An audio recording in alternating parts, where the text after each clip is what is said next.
Mario Kart 8 just turned 10 years old today. Anyway, while you're processing that little existential crisis you're having in your head, yeah, I just wanted to talk about Mario Kart 8.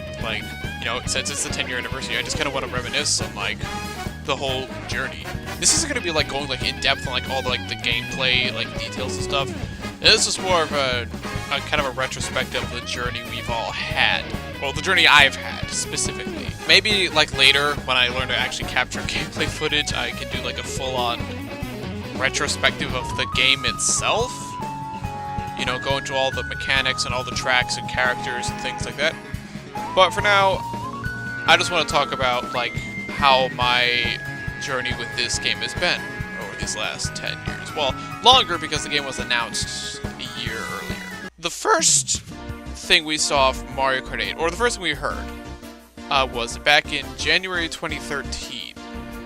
Because the Wii U, while it sold through its initial holiday shipment, tanked almost immediately afterwards. I think it's a total of 50,000 copies. 50,000 consoles were sold in America during the month of January, which is not great for a new system. So, Nintendo had to, reassure people that, hey, games are coming, guys. But a lot of them weren't ready to be shown yet, so a lot of them were just sort of talked about. So that's where we got our first confirmation of Super Mario 3D World. We got some screenshots of Wind Waker HD. But obviously the one we want to talk about here is the announcement of a brand new Mario Kart game. Now, Mario Kart 7 was only a little over a year old at this point. But a new Mario Kart is probably what the system needed. So, that was cool. I don't think they really said anything about it other than, hey, you'll see it at the E3, which is what they said for every game here. Then after that, we have to wait until E3 to show it. And this is a very important thing for me personally, because this is the first E3 show that I watched. Not live, of course. I was in school when that happened. But when I was able to get some free time, that was the thing I did. I watched that whole direct. And that was the first E3 press conference for Nintendo to actually be a direct, a pre-recorded stream. Which I remember, that was very controversial at the time, because, they were what is this? Is Nintendo trying to back out of E3 or something? No, in fact, it turns out they were kind of ahead of their time, because, now everybody does it. This pre-recorded thing is just way better for this kind of thing. Yeah, you don't hear the crowd's, reaction. A lot less can go wrong. Remember the Skyward Sword demo, where, that game was not ready to be demoed at the time. What was it, E3 2010 that happened? But yeah, here. Anyway, 2013, in hindsight, was actually a really good show. They had a lot of core games that people would, get super excited over now. Pokemon X and Y. I think that was the first one that was showed off. There was obviously Super Mario 3D World. Donkey Kong Country Tropical Freeze. That X game, which I think this was when it was finally called Xenoblade X, or was it not? An actual gameplay of Bayonetta 2. We had Wind Waker HD. And I think this is the last showing of Pikmin 3 maybe, and Wonderful 101. And of course, ending it off with Super Smash Bros. For Wii U, showing off Villager and Mega Man. But Mario Kart was the one that definitely got my attention the most. Because oh my god, it looks so good. If there's anything I really have to criticize about older Mario Karts, is that none of them really feel like they have a real budget. The visuals are always fine, but well below what their systems could do. Mario Kart Wii honestly doesn't look all that great for a Wii game. It kind of looks like Double Dash with a weird blue filter over everything. But here, Mario Kart 8 is honestly still one of the best looking Nintendo games, even to this day. Everything just looks so sharp and clean. All the character models, the models of the tracks look so good, and we'll get to the music, because here they're sort of having placeholder tracks for most of the music, and it wasn't finalized yet. If you listen to the Mario Circuit theme played in the trailer, the saxophone's not there. But, like, I don't care. It looks so good. That was where we first got our first look at, like, Mario Circuit and Toad Harbor, Twisted Mansion. And Music Park was coming back, and so was Piranha Plant Sled, and also Dry Desert from Double Dash for some reason. And Waluigi and Toadette return after they were missing from Mario Kart 7. That was great to see. But, you know, the stuff they had was obviously very placeholder. Like, if you look at the menus and, like, the demos compared to, like, the menus in the final game, it's very obviously a work in progress. And the release date was a spring 2014, which, you know, is kind of disappointing. You know, people wanted to, obviously, you know, just like, I want my Mario Kart now. But, you know, the Wii U really needed stuff, so, like, 2013 was kind of bare for Nintendo games until, like, Pikmin 3, and that was in, like, August. And then, you know, Wind Waker HD and Mario 3D World came in, like, October, November. Good, like, show, but I know I've heard, like, horror stories, like, people tried to actually watch it live, like, it was constantly freezing and lagging like mad, the resolution was garbage. I did not watch it live, so I didn't experience that, but, like, that was definitely the growing pains era of these live presentations. They would obviously get a lot better over time, but, like, that was the last we heard of Mario Kart 8 for a good while, up until, like, the December 2013 Direct, where, the trailer actually before that was the reveal of Rosalina for Smash Brothers, and they're racing on Rainbow Road, which I don't think that's an actual Rainbow Road. Looking at the layout in the trailer, it kind of looks like the N64 one, it kind of looks like the Wii one, it kind of looks like they're both mashed together. But it's funny because there's a Rainbow Road track in Smash 4, it's just the 3DS one, and they didn't make that for some reason. But yeah, Kirby is flying in on his Warp Star, so people were like, oh my god, is Kirby going to be in Mario Kart? No. Whatever, that was still a cool trailer, I like Rosalina.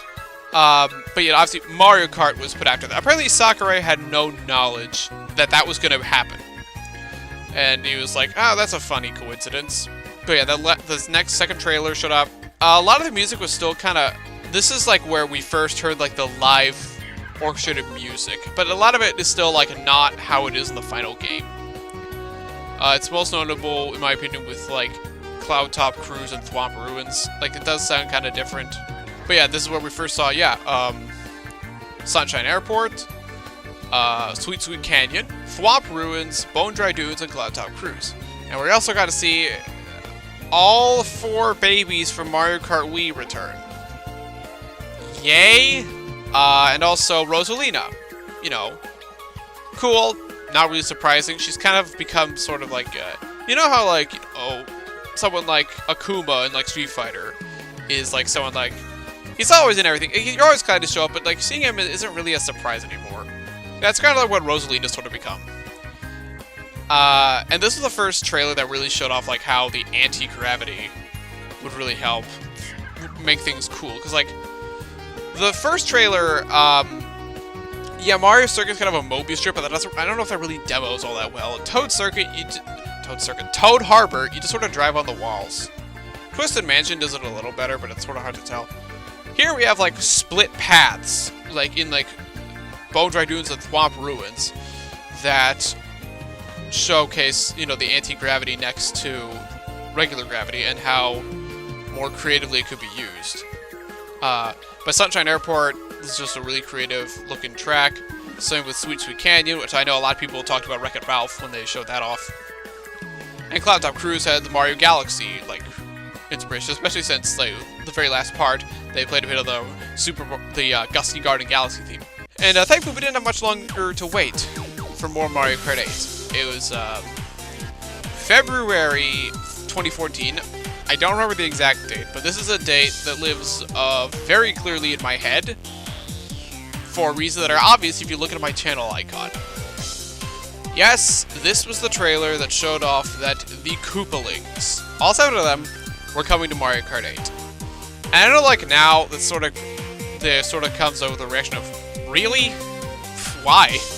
But, like, this is the first time any of them were playable in anything.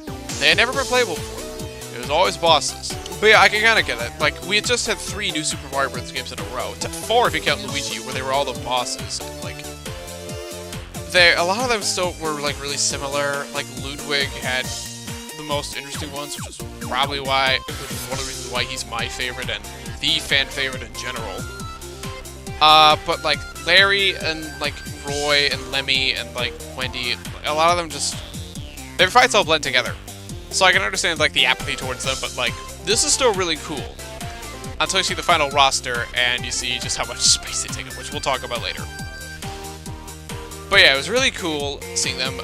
Obviously the tracks, we got to see, so we first saw Electrodrome and Water Park and Shy Guy Falls, and also like 3 seconds of Dolphin Shoals, but like it wasn't officially revealed there. It was just like one clip of Yoshi driving through the first part of it for some reason. I remember that one really well. We also got to see some more retro tracks. Got to see DK Jungle, Grubba Volcano, the GBA version of Mario Circuit. You know, with the Ultra Hand things holding up part of the track. There was another one. Oh my god, what was it? Hold on, let me think for a bit. Actually, I think that was it. No, TikTok Clock was shown. Yeah, that's it.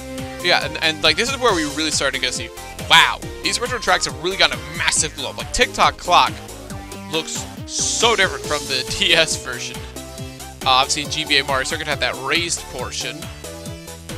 DK Jungle and Grubba Volcano really got the atmosphere of like a jungle and a volcano like nailed down there.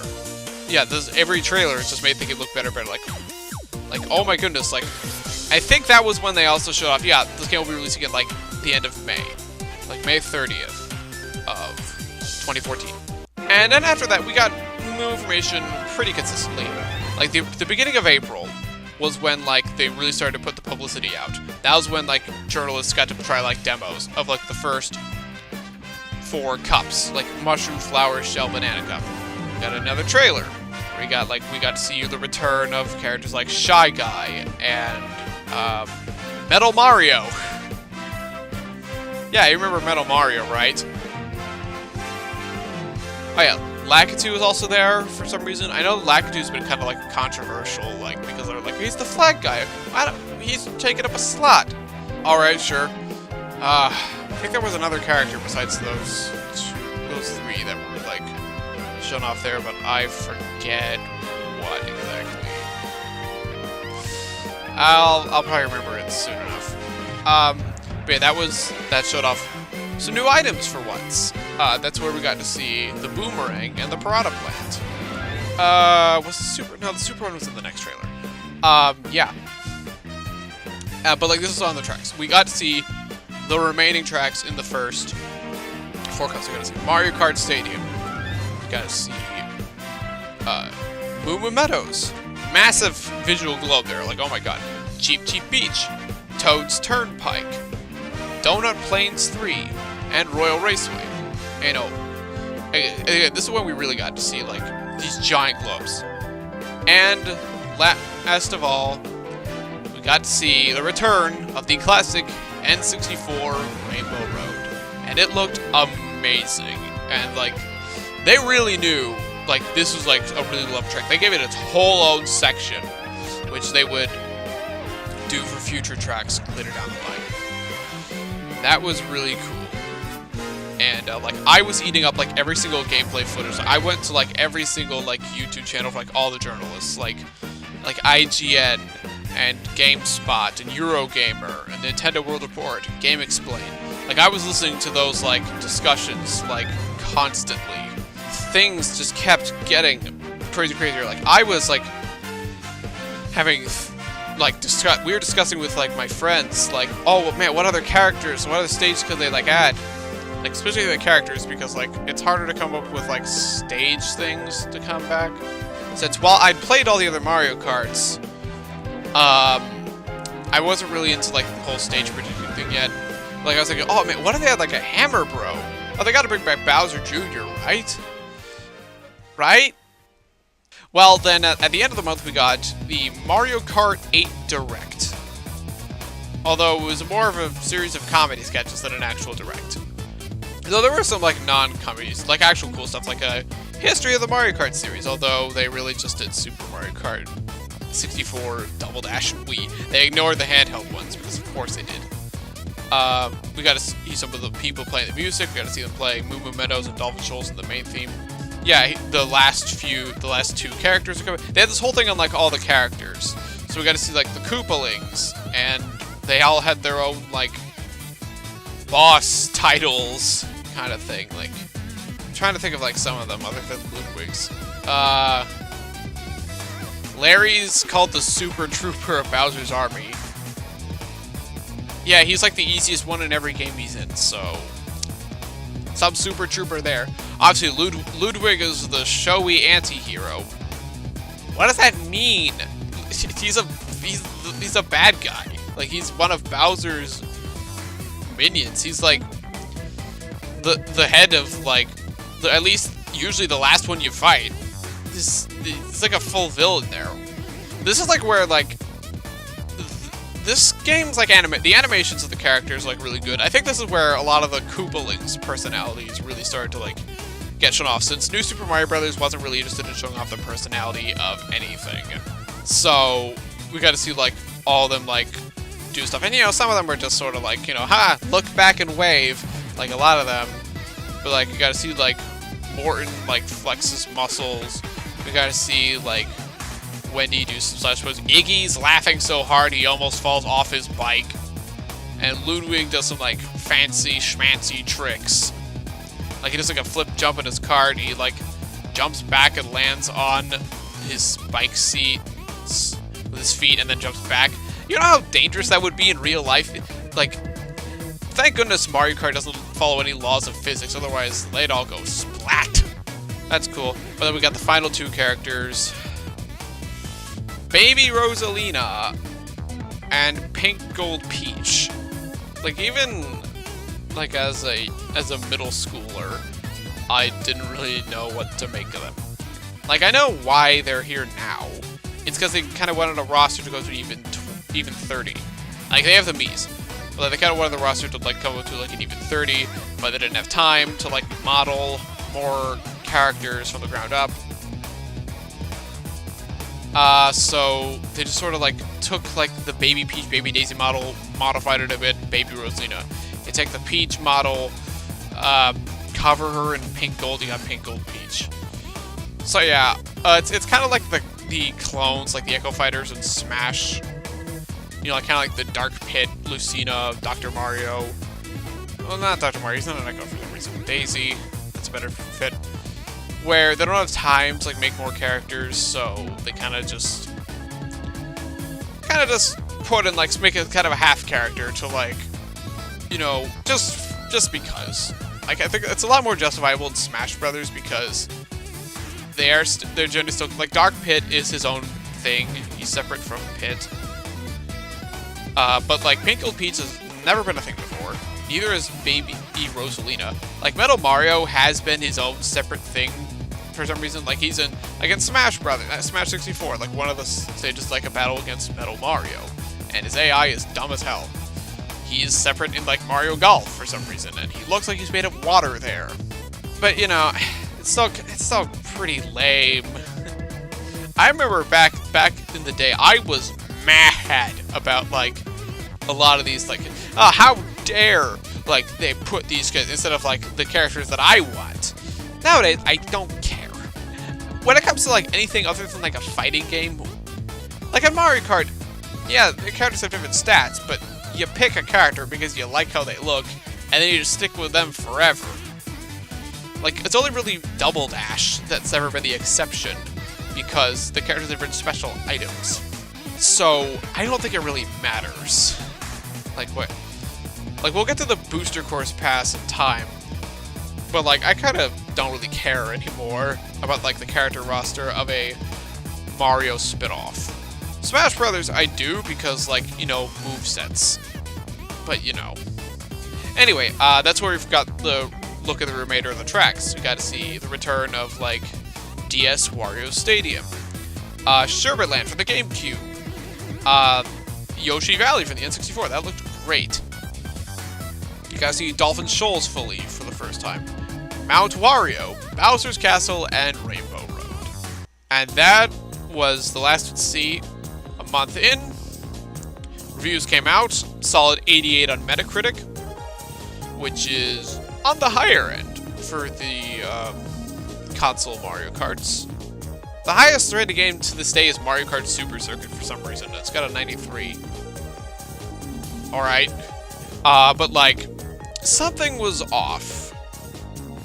They never showed any battle mode in any of the presentations. And if you go to the menus, it's there. But it's very clearly an afterthought. Like, let's be honest, battle mode, for as fun as battle mode is, it's always sort of that thing you just sort of go to, like, when you just kind of feel bored of racing. And if you have friends around. Playing battle mode in single player is miserable. But, like, battle mode with friends, it's fun. But, like, it's become less and less of a priority, like, as years have gone on. DS had an elimination system where, like, as the time went down, the ones that loose balloons would just get eliminated. Mario Kart Wii removed the elimination entirely and made it a team-based thing. You could not make it, like, a full free-for-all. You had to be on teams, and if you lost all your balloons, you would come back, you just lost points. Mario Kart 7's was a little better. Like, you no longer had to be on teams, but they still had the time limit thing. Mario Kart 8, well, they brought back the elimination. There's still the time limit, but like, if you die, you die. But they don't have any actual battle arenas. It was all just some of the racetracks. And I can tell they tried to pick some of the less complicated ones. But considering Mario Kart 8's tracks are easily the most out there, insane out of like the entire series, that was not a very good call for battle mode. Yoshi Valley kinda works because of all the ridiculous pathways, even though it's very large. Like some of them, like Mario Circuit and Toad's Turnpike are figure eights. And Toad's Turnpike has traffic, which makes it worse. Dry Desert at least has large patches of sand you can kind of go around, and Moo Moo Meadows is pretty small, as is Donut Plains 3. Sherbet Land, I don't know what the hell they were thinking. There's two large water sections that are hard to like get out of if you get in. Why? It's like even if someone doesn't really care that much about battle mode, like they could have put a bit more effort into it. But it's clearly where their priorities were. Their priorities were on the track design and like the balance and all that. Which, you know, what you should do in a racing game. Battle mode is always it's fun extra. But another point, why have it there at all? The game came out May 30th, and I absolutely loved it. Obviously not battle mode. And obviously the character roster kind of annoyed me. But you know, it was I just had so much fun playing with the Koopalings. And thankfully this wouldn't be the last time they were playable. They were added as skins for Bowser Jr. in Smash 4 a few months later, and of course they came back in Ultimate. A few of them were in Mario and Sonic at the Rio 2016 Olympic Games and the Tokyo 2020 Olympic Games. Which is funny, because I remember an interview with one of the Mario Kart designers who said that like splitting up the Koopalings and only including a few of them was not an option, which, But yeah, I loved the track design. I loved the redone retro tracks. Like, a lot like Dry Desert and Sherbet Land are actually tolerable to play on now. And very few of them really had any downsides. Like, I guess the N64 Rainbow Road, like, is 1 lap now instead of 3. And at the time, I was kind of disappointed. But like going back to play the N64 Rainbow Road and Mario Kart 64 is a chore now. It's just so long and boring. Like there's guardrails across the whole thing so you can't fall off. And the chain chops are pitifully easy to avoid. And it takes 6 minutes to beat. But here, like, it's 1 lap, so I mean it's a minute and a half, so that's kind of underwhelming a bit, but like they move the guardrails, the chain chomps bounce and are actually interesting. The music's amazing. I mean, the music was amazing in the original, but it's even better here. I would always like end my runs through the tracks with N64 Rainbow Road. So which is fortunate because the new Rainbow Road was kind of underwhelming. Like when I first played it, I was very disappointed in that Rainbow Road. Especially after Mario Kart Wii's insane roller coaster and Mario Kart 7's Space Odyssey. A space station wasn't the most interesting thing. I've softened up a bit. I think it's actually a really good Rainbow Road now. But like, at the time, it was one of my least favorite tracks. Bowser's Castle, on the other hand, was like, this is like probably my favorite Bowser Castle. That or the Wii one. Mount Wario, that was one of my favorites. Cloud Top Cruise, Electrodrome. There wasn't really a track I didn't want to play, which is like, all the other Mario Karts like have like one or two tracks that are like either totally boring or just really annoying to play on. Again, Dry Desert, I still don't know why they brought it back. It's still not that fun, but it's at least a marked improvement over the snooze fest tediousness that was the GameCube version. And then, like a month after it came out, we got some weird news. Mario Kart 8 was getting DLC. Now, the first stuff they announced was this Mercedes-Benz, like, tie-in. And that was strange. I mean, I was still, you know, I wasn't into cars. So, I didn't really know what these were. I mean, I'd seen Mercedeses around, you know, just parking lots. But I was kind of like, oh, what, why? And to this day, I still don't know why. But, like, they also changed a couple things, like, the mini-map was now available on the actual TV screen and not just the gamepad, which, that was a very strange decision. Even stranger was that, when the game came out, the first option instead of next race was view highlight reel. Yeah, they changed that in the first patch, but it's like, why was that even a thing in the first place? Announced the real star was the announcement of 2 DLC packs that would each contain 8 more courses, 3 more characters, and 4 more kart parts. And they didn't announce this with a trailer, just announced this with like a few screenshots. But the main thing was that they were putting in racetracks and characters from other Nintendo properties. So DLC Pack 1 had Link from The Legend of Zelda, and Pack 2 had the Villager and Isabelle from Animal Crossing. I didn't really know all that much about Animal Crossing at the time, so I didn't really care, but like, Link, that was pretty big. And they also had tracks based on Excitebike and Mute City. F-Zero! Mute City from F-Zero. They didn't have the characters, they didn't have the Excitebike racers or Captain Falcon, but hey, that was still cool. Wario's Gold Mine from Mario Kart Wii was returning. That was one of my favorites from that game, so it was cool. But yeah, for a while, all we had was those screenshots. And so, up until like, I think that September Direct is when we got our trailer of Yoshi Circuit. And visual club, jazzy music, looked pretty cool. Oh yeah, I forgot. If you bought both packs at once, which I did, you can get like a bunch of colors, Yoshis, and some Shy Guys as like a bonus. Neat. I don't know why they never did this with Toad, but like, alright. I mean, I always use the defaults whenever I race as Yoshi or Shy Guy, which is admittedly almost never. But you know, it's still neat to have. They show off a trailer for Excitebike. And then, yeah, that next Direct, the like, November thing, which is when they showed off Duck Hunt's trailer for Super Smash Bros., even though the 3DS version had already been out for a month. That was when they fully showed off DLC Pack 1, so we got to see obviously Yoshi Circuit, Turnpike, Dragon Driftway, fully got to see Mid City, Wario's Gold Mine, SNES Rainbow Road, that was pretty big. Isis Outpost, and Hyrule Circuit. We got to see Link in action alongside Tanuki, Mario, and Cat Peach. Yeah, this is Pickle Peach is already people making fun of like all these stupid things. But then Tanuki, Mario, and Cat Peach was like, I think you like Mario and Peach a bit too much, especially Peach. I'll give Tanuki, Mario, and Cat Peach credit. They are more interesting. Like, they're clearly not just the previous character models again, and their animations are a lot more unique, especially Tanuki Mario's. You know, he turns into a statue in his anti-gravity animation. That's really cool. But it's also like, why? Why not have it be like Bowser Jr., which, you know, you have all the Koopalings in here, why not Bowser Jr.? But, you know, whatever. It was still really cool. Pack released later, and that was cool. They also added, like, amiibo functionality. And, like, it wasn't as interesting as Smash Brothers, where you could, like, train up your amiibo. No, here it just got new Mii costumes. But, like, the Mii costumes look pretty cool. Like, You guys see that Captain Falcon. So, I mean, that's the most you'll get to Captain Falcon in this game. A lot of them. I'll have more to say when we get to Pack 2. Which, yeah, why don't we get to Pack 2?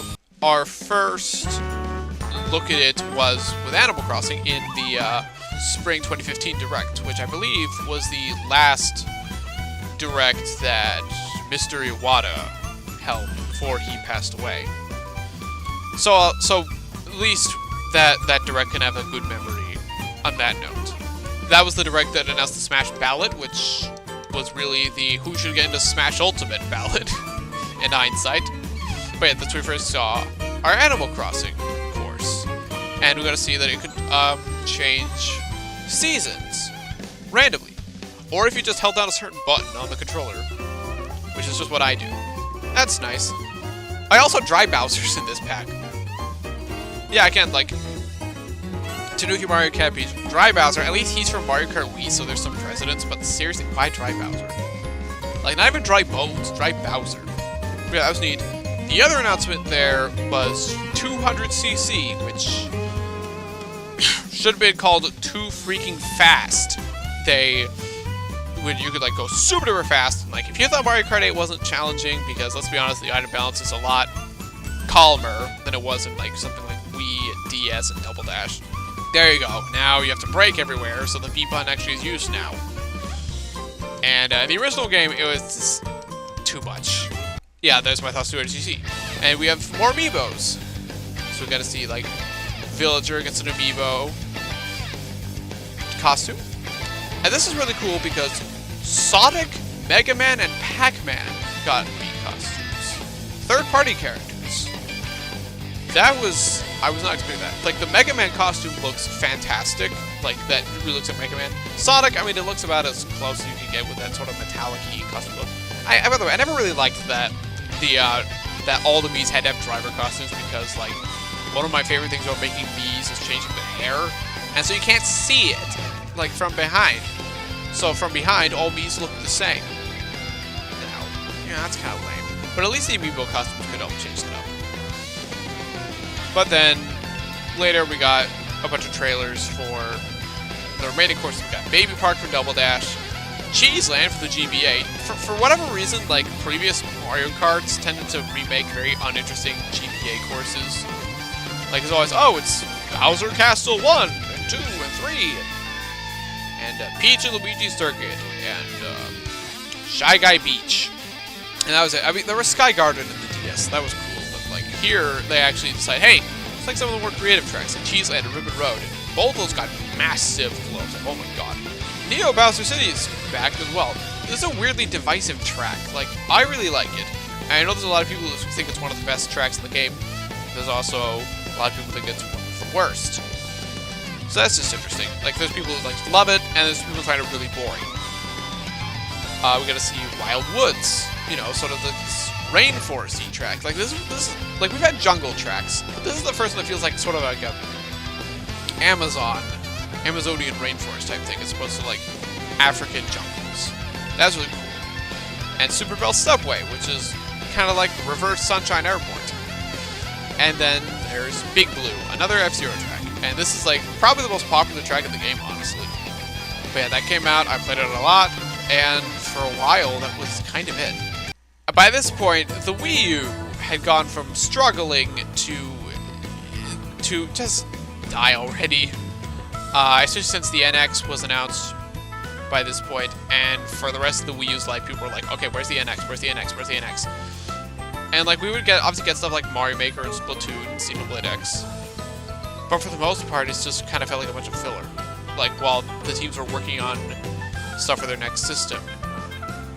And I didn't really notice all that much, since I wasn't really looking at other franchises. I wasn't into, like, Metroid or Animal Crossing or anything like that at the time, so, like, the absence of, like, a lot of franchises didn't really affect me.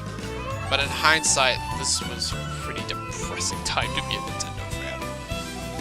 But anyway, we're talking about Mario Kart. So we get fast forward to October 2016, when the NX finally revealed to be the Nintendo Switch. We got our first look at Super Mario Odyssey, Splatoon 2, Skyrim on the Switch. We got to see Breath of the Wild being played on the Switch for the first time. Previously, all we'd seen was the Wii U version. And a new Mario, and something Mario Kart. What looked like Mario Kart 8, but with double items and King Boo. And we were like, what is this? Is this like a tech demo? Or is this like an enhanced port of Mario Kart 8? Come January 2017, the Nintendo Switch was shown off. It had its whole big live presentation thing, which is I think the only live presentation that Nintendo's done since 2013. And they didn't show off Mario Kart. Well, we saw a bit of it when they were going over what the Switch could do, and saw what looked like battle mode. Like, there was like SNES Battle Course 1 from Super Mario Kart. And I was just like, what is this? Mario Kart was not shown because like the presentation wanted to focus on new games. Like, that's where we fully got our reveals of Super Mario Odyssey, and ARMS, and Splatoon 2, and 1-2 Switch, and Xenoblade Chronicles 2, and Fire Emblem Warriors. But like right after the presentation ended, the trailer for Mario Kart 8 Deluxe dropped, and the main focus there was addressing all the little complaints and nitpicks people had with Mario Kart 8. People hated the battle mode, so we got ourselves an actual battle mode with actual battle arenas. The character roster was seen as underwhelming, so we brought in a bunch of characters that people have been sorely missing. Bowser Jr., King Boo, Drybones. Plus the Inklings, to go along with their Splatoon-themed battle map. It was really cool. And that was sort of it. Like, we got an overview trailer later, but like it didn't really tell us anything we didn't already know. But it came out in April. I think April 27th, 2017. And it was great. Obviously it wasn't as fresh as like a brand new Mario Kart, like what Mario Kart 8 when it first came out, but like it got really higher scores. It's got a 92 on Metacritic, which is right behind Super Circuit. Again, why does Super Circuit have a 93? But yeah, it was awesome. I had very few issues with it. I don't remember having any issues other than online still not working great. I didn't really play online all that much previously because like the connection was off. I don't really play online that much in Mario Kart 8 anyway. Like, if I'm playing online, I want to play with friends. I don't really want to play with, like, random-ass people. But yeah, it was cool. I played it a lot. And for a while, that was kind of it. Battle mode was really fun. I don't really play it that much because, like I said before, battle mode is just sort of a distraction, like, if you're tired of races. But, like, this is one of the better ones. You still can't turn off the time limit, though. And that's kind of... like, it works for Coin Runners and Shine Thief. But Balloon Battle and Bomb Blast don't feel the same, like, with the time. But again, there's so many battle modes here. Like, previous games only had, like, 1, 2, maybe 3. Yeah, Double Dash and 3. They brought back every single battle mode from previous games. And then added, what's it called? Oh my god, what's Renegade Roundup? Yeah, the Cops and Robbers one.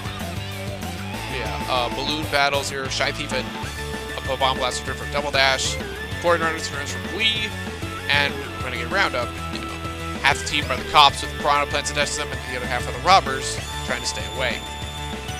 That's really fun. I think that's probably my favorite battle mode style of the series. If you can turn off the timer, like, this would easily be the best battle mode in any Mario Kart.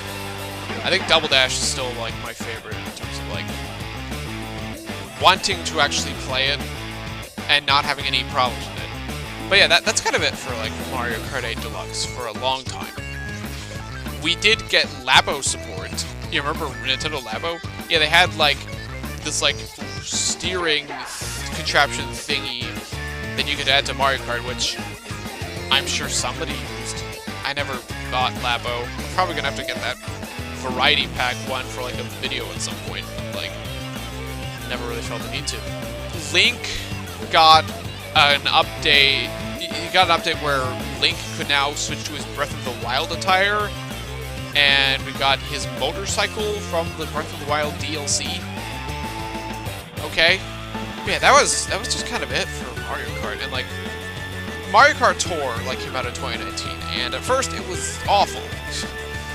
That really stung, because Mario Kart previously was like a franchise I could say like, oh, Mario Kart's never had a bad game. It just keeps getting better and better. Well, now I can't say that anymore. Thanks a lot, Mario Kart Tour. I mean, it did get better over time, but like it's still not. Controls are still ass to put a play in. Then like, yeah, but the game just kept on selling. And of course it did. It's Mario Kart. Mario Kart's like the easiest thing in the world to recommend to somebody. Like, yeah, there's some skill you have to get, but it's like, you hold A, you move with the left stick, and you use items with like the right trigger. And also like drift with the right trigger. Did I say use items with the right trigger? I meant the left trigger. Oops. But yeah, it has that ultimate like casual appeal that still appeals to like the hardcore, with like the crazy track design and the like item balance. And people were like, all right, when are we getting our next new Mario Kart? We're gonna get a Mario Kart, new Mario Kart for the system, right? But as time kept going, it just wasn't happening. Like I remember hearing like rumors of like a new Mario Kart being in development back in 2021. It's called like Mario Kart Cross or Mario Kart X. But so far nothing's come of that. I'm pretty sure that's gonna be the Mario Kart that will launch with the next system. And then in 2022, during that direct, which I don't maintain, that was a really good direct. Like they gave us Xenoblade 3, gave me Fire Emblem Warriors 3 Hopes, which is exactly what I wanted, and probably no one else. Portal came to the Switch, Klonoa came back. I'm trying to remember what else. I said it was a great direct, and I can't really remember. Nintendo Switch Sports, Live Alive, that was really cool. But yeah, the main one for me was the Mario Strikers Battle League was announced. That was cool before we found out how fair it would be.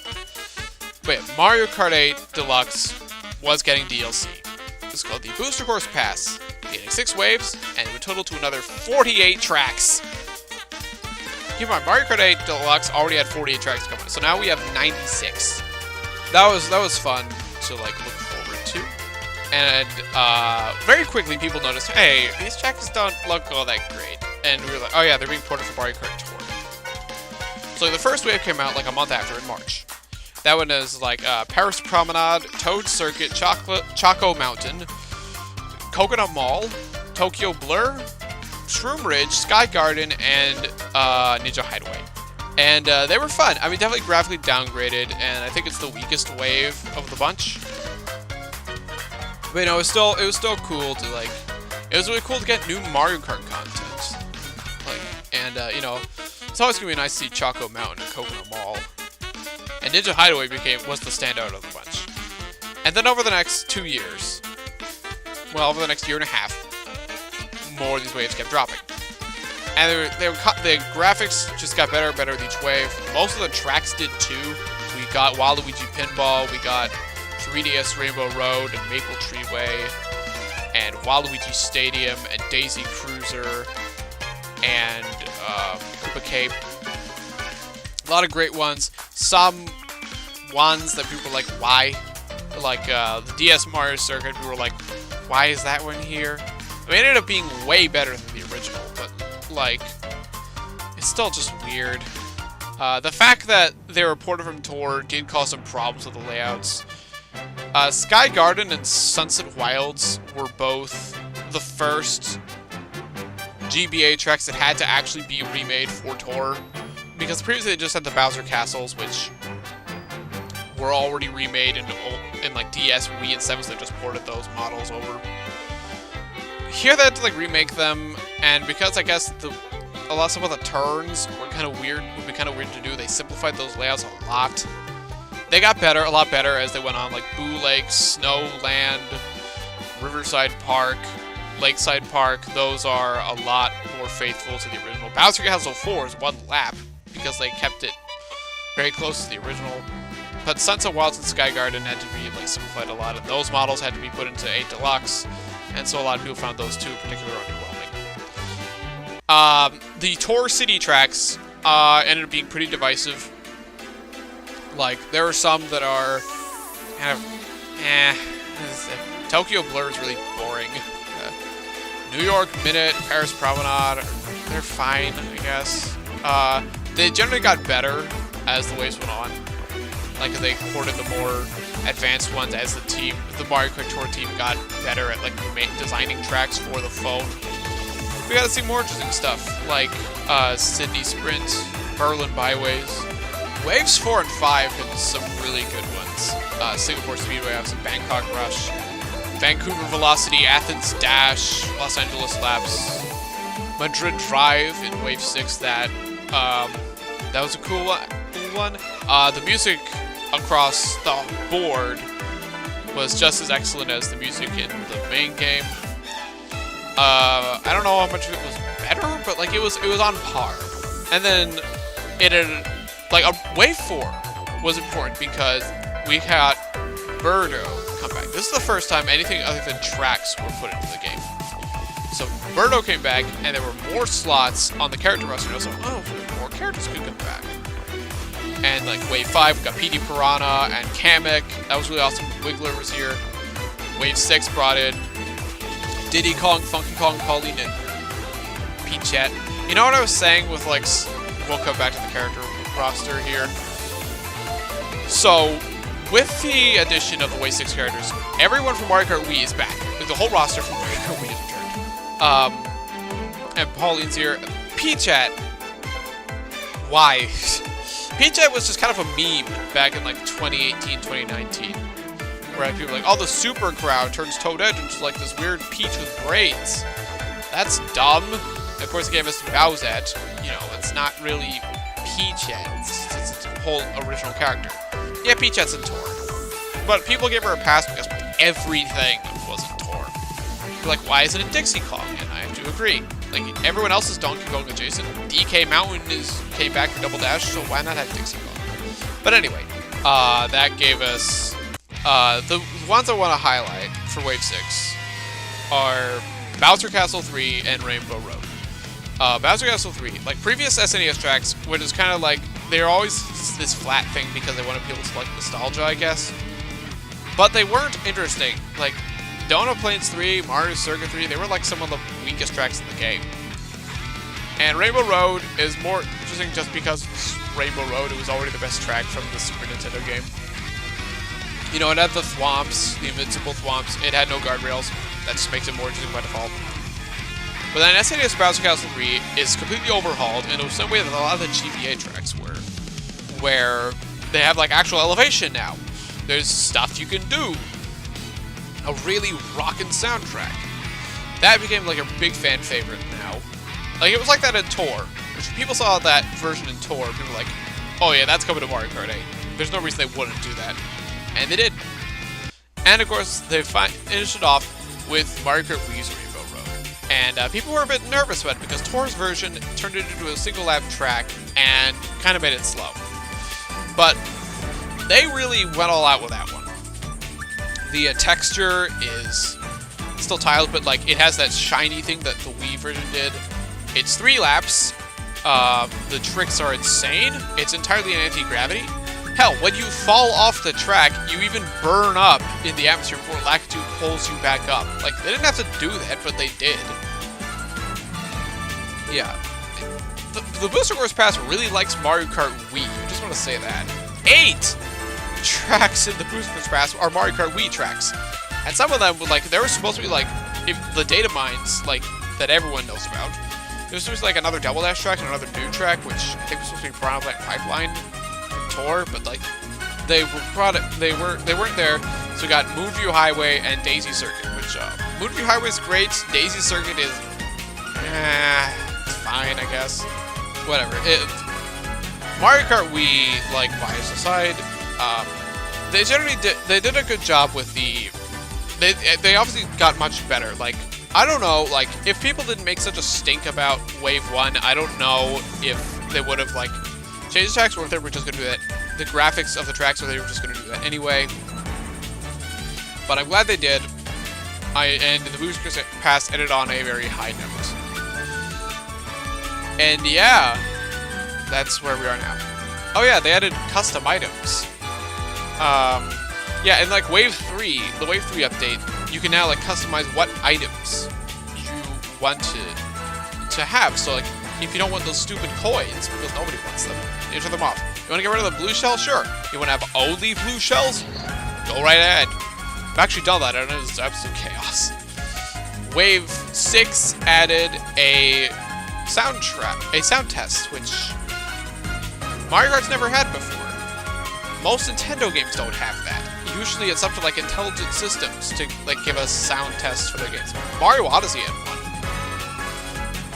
It's not the same as, you know, actually releasing the soundtracks, which Mario Kart 8 did have an official soundtrack release on CD if you had a Club Nintendo membership back in 2014, so it didn't have any of the DLC, but like, you know, this is neat.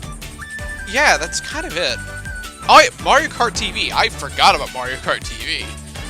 Fittingly, because I almost never used it. Yeah, it's sort of like where you could like sort of make your own highlight reels, except you can't like actually edit the stuff. You can't change the camera angles. You can't choose what clips to use, and you could only upload videos that were like a minute in length max. And that's probably why nobody ever talks about it or uses it. Anyway, yeah, that was a thing. Oh, I didn't talk about the Super Horn when I talked about items. Yeah, the Super Horn is here, and it can destroy the blue shell. And it can't destroy bloopers for some reason. The Brattle Plant can eat bloopers. Whatever, it's the best item they introduced here. The Brattle Plant and the Boomerang are cool, but like, the Super Horn just has a lot more utility and also has that strategy thing. Where, you know, do you want to save for a blue shell, or do you want to use it to hit that red shell that's coming up close to you? Yeah, that was cool. And there we go. Mario Kart Deluxe is complete, and now just to wait for a new one. The Booster Course Pass, after Wave 6, like, if you complete all of the tracks in Grand Prix, you get a brand new credits. It's like a medley of a bunch of Mario Kart Tour songs. And that really makes it feel like this big goodbye to the game. And, yeah. Mario Kart 8 has gone from, like, you know, just like the best like hidden gem on the Wii U that only like a select number of Nintendo fans would be playing, to one of the best-selling video games of all time. It has sold, as of March 31st of this year, 62 million copies. It is the 5th or 6th best-selling video game of all time. It's like tied with Red Dead Redemption 2. If you combine the with the Wii U version, it's sold even more. It sold over 70 million. Mario Kart 8, man.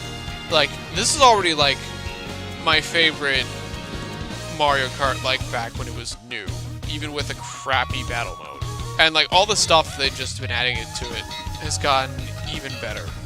I've no hesitation in saying that not only it is the best Mario Kart, it is also the best racing game I've ever played. Sonic and All-Stars Racing Transformed is more unique. That's probably my second favorite. But like all the stuff that this has, the feel, just how everything comes together, makes this my favorite. And it's honestly like one of my favorite games of all time. And it has been listed like on several like publications, by several publications, as one of the greatest games ever made. Like, if you look at the Wikipedia list of games considered the best, Mario Kart 8 is the only Wii U game on that list. Not even Smash Bros. Is there. The only other Mario Kart games on that list are 64 and Super because of what they did. I can't think of another racing game that better deserves one of the titles of one of the greatest video games ever made. We'll see what people think about it in like a few years, but you know how Mario Kart Wii right now is currently the big nostalgia Mario Kart? Considering how old Mario Kart 8 actually is, and you know, people are tired of it because we've just been playing it for like 10 years and there hasn't really been anything worthwhile new. And there's Tour, there's that Mario Kart Live Home Circuit thing, but neither of those will ever reach the level of quality that the console games have. And, but like when Mario Kart 9 or X or whatever comes out, I'm sure it'll be great. It's Mario Kart. That probably, hopefully, won't be stuff with microtransactions. But I wonder how people are going to look at Mario Kart 8 in a few years.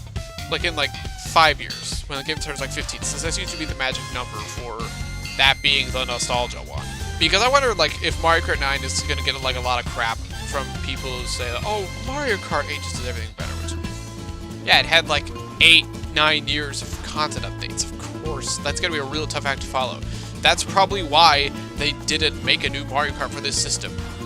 I do not envy the devs who are making this next Mario Kart, because this is a massively tough act to follow. Like, if the next Mario Kart doesn't have Ludwig in it, I don't really care. I will find someone else to play as. But, like, when the next Mario Kart does come out, I want it to be kind of something different. I don't really know how much further you can take this what Mario Kart 8 did. Like, maybe you can introduce another gimmick. They were thinking about using a drill early on. Like, I don't know how that would have worked. Like, I think, like, people suggesting, like, a Mario Kart crossover stuff, but, like, I don't know if that's really gonna, like, make it feel different enough from a gameplay perspective to have, like, the same impact that Mario Kart 8 did, or even 7, with its gliding under the water stuff. But yeah, I imagine, like, in a few years, people are gonna be reminiscing, like I am right now. About, like, oh man, Mario Kart 8 sure was something, wasn't it? Because, yeah, it really is. That's all I wanted to say. That's all the time I have for today. Long live Mario Kart 8. And have a good day.